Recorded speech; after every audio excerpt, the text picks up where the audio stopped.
It's Patrick Hutzel from intensivecare.hotline.com with another quick tip for families in intensive care. Today I have an email from Penny who says, "Hi Patrick, my dad has been in an induced coma now for 1 week. They woke him up before 3 times and he responded. The last time he opened his eyes but didn't respond. I'm so extremely worried.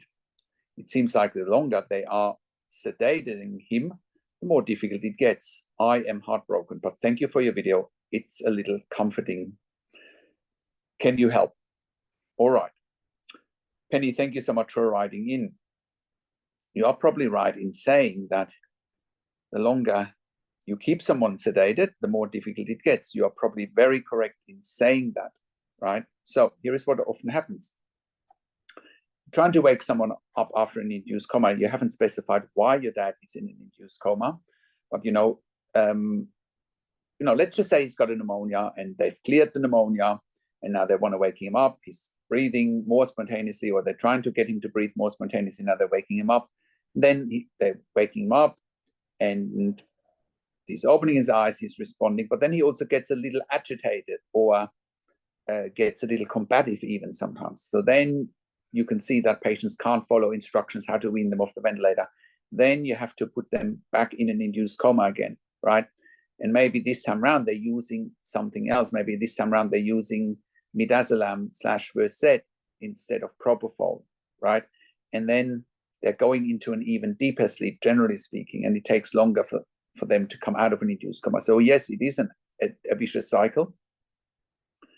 And sometimes there's a lot of trial and error before someone gets out of an induced coma safely. It's more of an art rather than a science, depending on how different patients respond to different sedatives, right?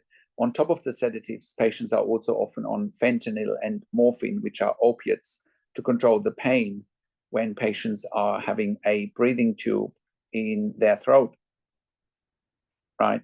So you are worried, and rightly so, because the longer he's sedated, like I said, the higher chances he won't wake up, the higher chances he won't come off the ventilator, the higher chances he needs a tracheostomy, for example, right? So, but a lot of it comes down to what are they doing? How skilled are they in weaning patients off the ventilator? I'll give you an example.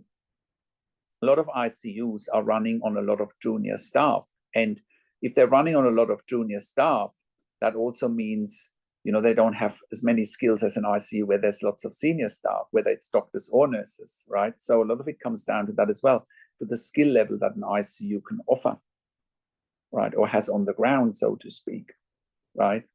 Now, let's just say he's not coming around after they take him off sedation completely, right? Which may also happen eventually. Then they need to do neurological tests. They then need to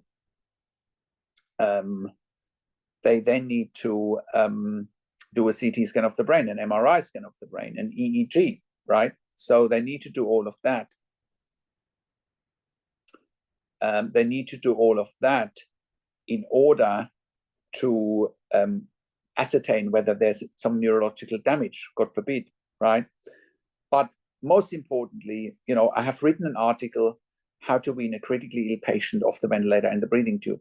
And whilst you're not spelling that out in your email, that's in essence what it is, right? It is to successfully wean a patient off the breathing tube and the ventilator. That's what it is, to get someone out of an induced coma, right?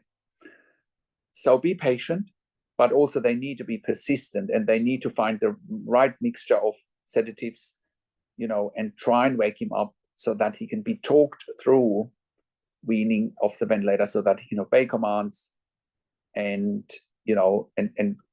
open up that window of opportunity where he can be safely taken off the ventilator. So I hope that helps, and I hope that explains. I've worked in critical care nursing for nearly 25 years in 3 different countries, where I worked as a nurse manager for over 5 years, and I probably looked after thousands of critically ill patients and their families in my lifetime.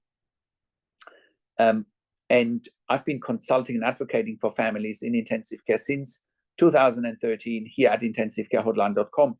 And I can confidently say we have saved many lives for families, for our clients and their families. And you can verify that on our testimonial section, or you can verify it on our podcast section where we've done some client interviews. And that's why we created a membership for families of critically ill patients in intensive care. And you can become a member if you go to intensivecarehotline.com, call us, click on the link, click on the membership link, or go to intensivecaresupport.org directly. In the membership, you have access to me and my team 24 hours a day in the membership area and via email. And we answer all questions intensive care related. In the membership, you also have exclusive access to 21 ebooks and 21 videos that I've personally written and recorded that will help you to make informed decisions, have peace of mind, control, power, influence, making sure your loved one gets best care and treatment. And so that you can influence decision-making fast when you have a loved one critically ill in intensive care. And that's also why I offer one-on-one consulting and advocacy over the phone, Zoom, WhatsApp, Skype, whichever medium works best for you.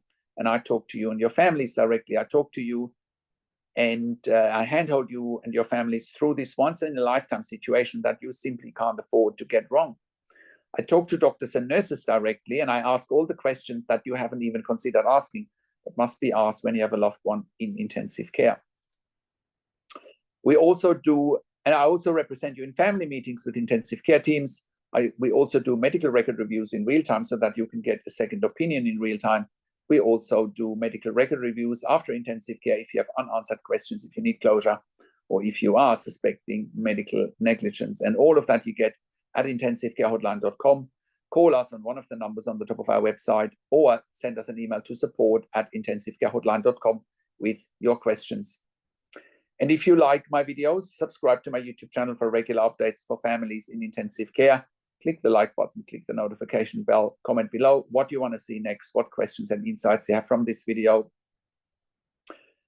I also do a weekly YouTube live where I answer your questions live on a show, and you will get notification for the YouTube live if you're a subscriber to my YouTube channel or if you're a subscriber to my email newsletter at intensivecarehotline.com. Also share the video with your friends and families. Thank you so much for watching. This is Patrick Hutzel from intensivecarehotline.com, and I will talk to you in a few days. Take care for now.